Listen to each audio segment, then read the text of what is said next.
Mr. Trump said he spoke to the Prime Minister about what he called tremendous progress in Gaza and the region. And then he said he pushed to move the Gaza ceasefire to the second phase of his 20-point plan. It involves demilitarization and reconstruction. The Prime Minister, Prime Minister Netanyahu, said Hamas must disarm before reconstruction can begin. Aaron David Miller is a former State Department Middle East negotiator, now senior fellow at the Carnegie Endowment for International Peace with me. Okay, so we've got a ceasefire. It's in place. We've got, of sorts, we've got the prospect of a border of peace. Who knows? Now, though, the demilitarization of Hamas has to take place if the part two is to take place. It does, and so does Israeli withdrawal. Look, it ain't going to happen, at least not anytime soon. It took the Brits in Northern Ireland following the Good Friday Agreement from 1998 to 2005 to implement a decommissioning process with the IRA, Protestant paramilitaries, and both of them, Richard, were offered a role in governance, in post-conflict governance. It took 8 years to decommission, and they were exceedingly sensitive to do it quietly, discreetly. It broke down. It had a restart.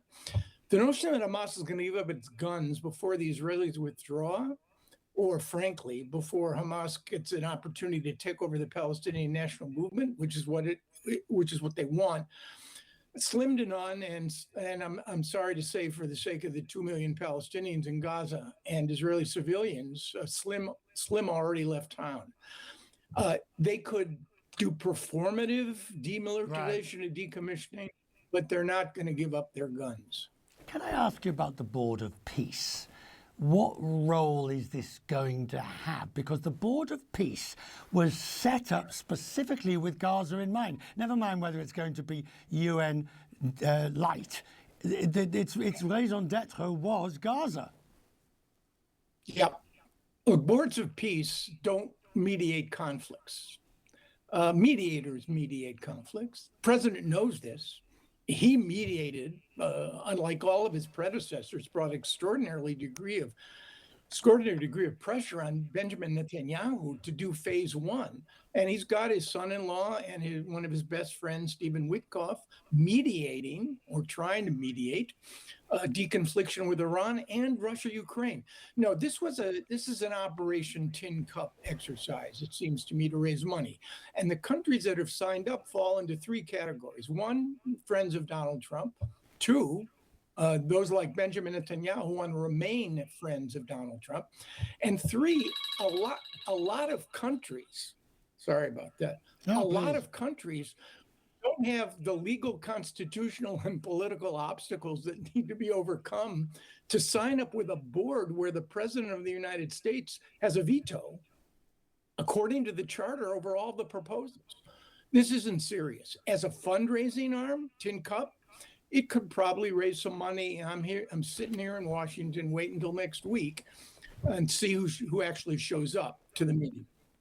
As this idea, I can't help feeling that he may have been joking at one level when he talked about Gaza and the new Middle East Riviera, but I can't help feeling that there is an underlying wish, desire, truth in what the president actually thinks will happen there.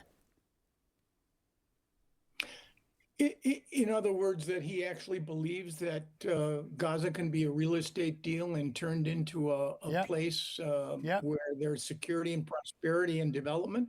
I mean, I'd like to believe it too. That means ending the conflict. It means providing humanitarian assistance. And it means dealing with reconstruction, Hamas's demilitarization, Israeli withdrawal. That's what needs to be done. The real estate reconstruction pieces of this are fine, but the security and the politics are going to have to take first order of resolution before you can even get to that point. How very inconvenient of you to put those facts on the table, Mr. Miller, and to spoil the picture. That's my role, Richard, and always happy to do it with you. I'm grateful to you, sir. Thank you for joining us.